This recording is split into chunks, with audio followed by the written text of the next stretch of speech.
Imagine never putting 20% down on a rental property. How many rental properties could you buy if you didn't have to come up with that cash every single time? Well, in this video, I'm going to talk about how you never have to use your own money and how you never have to put 20% down on rental properties. Welcome to video number 5 in the 6-part series where I'm talking about the BRRRR Method and how you can create financial freedom without using any of your own money. This step is the most important step because this step allows you to never use any of your own money and to buy as many rental properties as you want. This is the refinance step. It's a step that trips most people up. Most people don't quite understand it. So what I'm going to do is I'm going to explain it simply and show you how you can understand it, learn it, and implement it, and go out and buy rental properties without using any of your own money.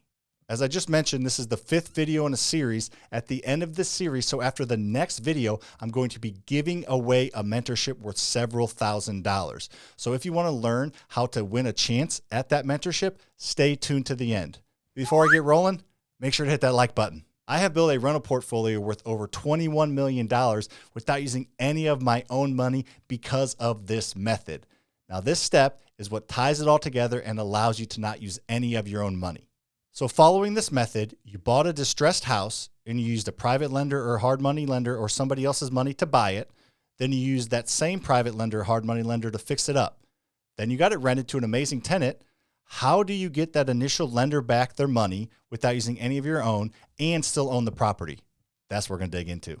Most people think you have to put 20% down on a rental property because a bank doesn't want to lend 100% of the actual value of the property. And you're right.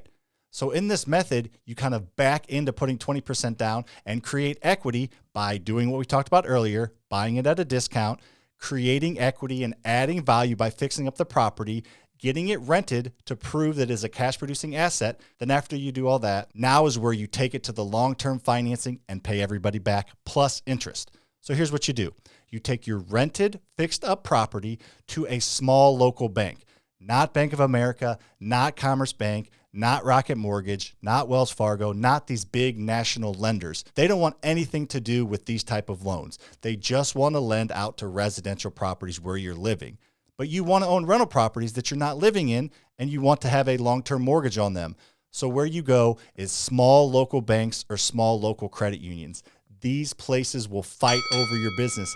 These small local banks, they are in business because they lend to people like me and you. They don't stay in business by having these huge billion and trillion dollars worth of depository accounts that Bank of America has and all these other mortgage companies have. They make their money by buying your mortgage and selling it off to Fannie Mae or Freddie Mac. Just know that all these big companies, they take your mortgage and they sell them to the federal government. But these small local banks, they keep the note in-house. That's how they make money. So you take this rented, fixed up property that's in great shape to a small local bank, and they will write you a check for 80% of the appraised value. They will hand you a cashier's check for up to 80% of the appraised value.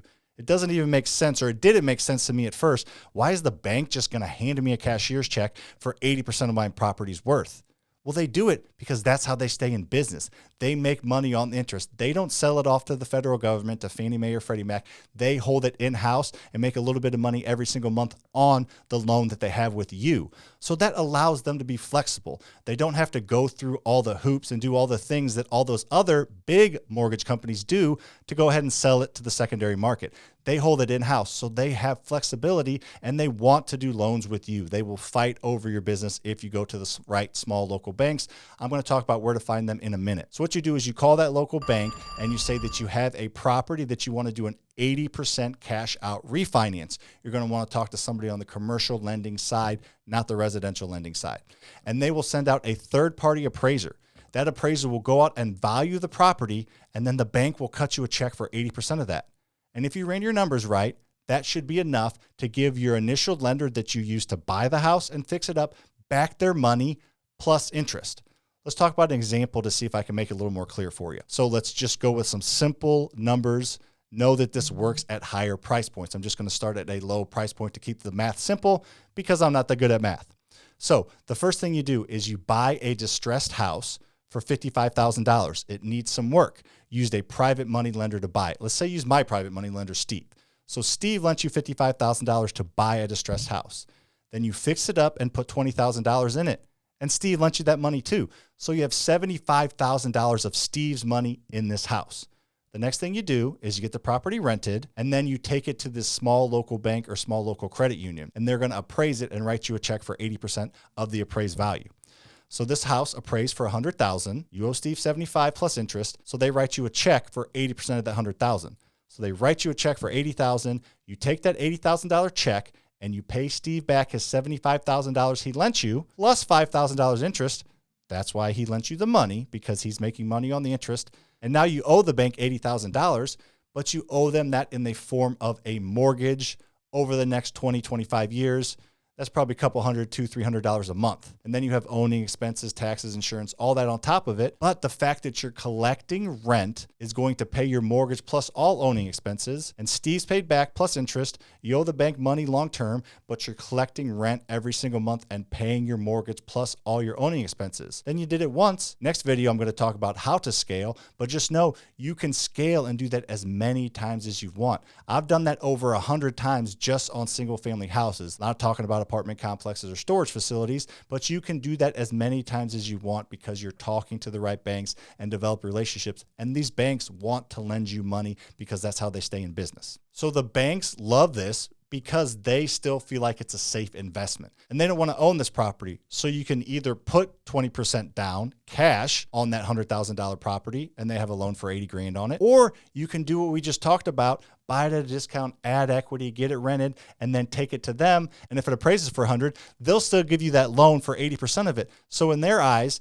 they have 20% equity either way. So they're confident in the loan and they're happy that it's collecting rent every single month. So they feel like it's a good investment for them and you. So they'll keep doing it. You don't have to do the 20% down if you're doing the other steps correctly. And this step just allows you to kind of do some fancy footwork and get everybody paid back and have a long-term note that is manageable to pay every month along with your owning expenses. Now, where do you find these banks? They're all pretty easy to find. Pretty much every market has them. Even the small rural markets have them because that's usually where a lot of these are based. So they're kind of going to be in outskirts of most bigger cities. They're First State Bank of your town. They're, community bank of this or county bank of this. That's the type of names. Like the banks we use are First State Bank of St. Charles, American Bank of Missouri, First State Community Bank. Those are the types of banks we use, and like Neighbors Credit Union, things like that. So these smaller, and they're decent size. They're usually 5 to 10 branches. They're smaller, but they are the ones that do these loans,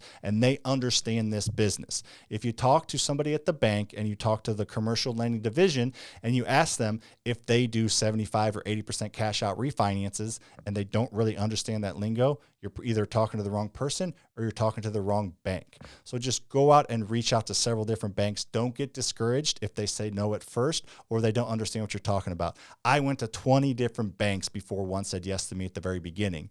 What I would suggest doing is talking to these banks even before you buy your property, because what you don't really want and what people get concerned about is buying a property using somebody else's money, fixing it up, getting it rented, then take it to the bank. And they're not going to do a cash out refinance on it. So what you need to do is talk to them before and say, I'm looking to do 75 or 80% cash out refinances. Is this something your bank does? And get the conversation going, understand what they need to approve you and what type of properties they like to lend on. So then you can start to tailor your marketing or what you're looking for to what that bank will lend on if your goals are rental properties. Worst case scenario, the bank says no, and you can sell that to an investor and hopefully make a little bit of money. If you bought it right, you'll be okay. But the goal is to add rentals, not to do all that work and sell it. So just talk to the banks beforehand. You can find them by going to your local meetups and local Facebook groups and asking other investors who they use. I mean, driving down the road, you'll see these types of banks all over the place if you're looking for them. They're just these small local banks, not the regional, not the national ones. So just start that conversation now as you're trying to find deals, as you're looking for private lenders, as you're looking for hard money lenders, as you're doing all this work.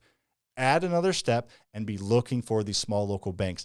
They can and will change your life. My business would not be where it is if I didn't have these amazing relationships with these small local banks. Next video, I'm going to be giving away this mentorship that's worth several $1,000s. So here's how you get entered to win. It's pretty simple, 4 simple steps. The first step is you need to make sure you're subscribed to my channel. So make sure to hit that subscribe button wherever it is if you haven't yet, and then hit that notification bell. I want you to be notified when my new videos come out, and I also want you to be notified when I go live. because I go live once a week on here and I answer a ton of questions and really help people on the lives and do a lot of really good Q&A and help people progress to their next steps on here. So make sure to hit that notification bell. The third step is like this video. Hopefully you've done it anyway, but make sure to hit that like button if you haven't yet. And the fourth and final step is to comment on this video. Comment how many rental properties you want to own on this video. Do all those things, you'll be entered to win. I'm going to talk about next week how we're going to draw our winner, and you have to do all 4 steps on every single video in this series. So all 6 videos, do all 4 steps, and you will be entered to win. See you on the next one.